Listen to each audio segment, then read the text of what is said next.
Based on your track record, what is the best traits and characteristics for a wife and mother? Well, I think what she said first, which is like good with kids, right? If you're planning to have kids with them, are they a good mom? Number one. Yeah, for me. And she was a teacher before, so I was like, that's amazing. Because like, if you've been a teacher, you've gone through all that schooling, you've dealt with kids, you've dealt with a lot of different people's kids. Yeah. You obviously know how to be around kids. That's huge. Okay. So Anything I would say else you want to add to that? good with kids. I mean, are you talking about her specifically? I would look at her family and friends. I think family's huge. Yeah. I'm trying to give game to the guys out there who are contemplating maybe wifing up this girl, maybe dating this girl, maybe knocking up this girl, and they're like, oh, actually, my hot girl actually hates kids. I mean, and you're contemplating marrying her. It's like, if you're already dating a girl, that could be a great thing. Why is that? I mean, when you say, give me your list of things or qualities that can make a good mother and a good wife, implicit in that is that, those two different categories are not sometimes competing with each other. You can have a woman who has really great qualities that make her a mother, but some of those great qualities... 100% correct. Yeah? Yeah, 100%. Because you can be an amazing mom and be a terrible wife. That's exactly right. Because you also can put all your attention to the kids and then neglect your husband. That's exactly right. And so many women do that, and men are shocked. And it's happened so much, especially after the second kid. A lot of times women will just cut off the sex. It's, hey, I was a wife, but now I'm a mom, right? And so men don't take this into account. Yeah. Men get married thinking that the woman that they're marrying who's devoted to them is going to stay that way.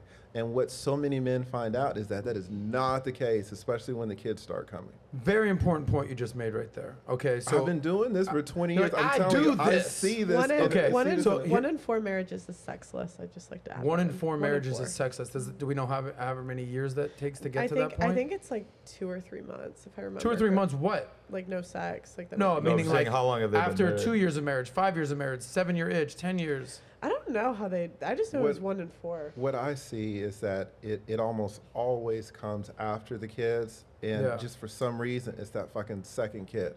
It's that second kid that will start it up. Not the first kid, but it's the second one. Done. What if they have like 4 or 5 kids? What if they have 10? No, yeah, so like, great. I mean, if, is it after the girl like has the last kid that she wants?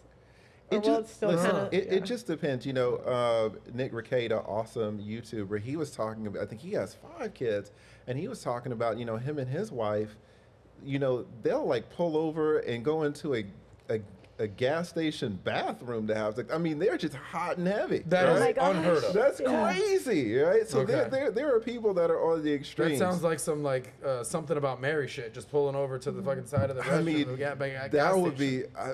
Just as a divorce attorney, I want to stand up and clap. But let me ask you this question, because I want to be clear on this. You're basically saying that women need to prioritize their man, and that even almost more than your children, because I think you said a quote like that.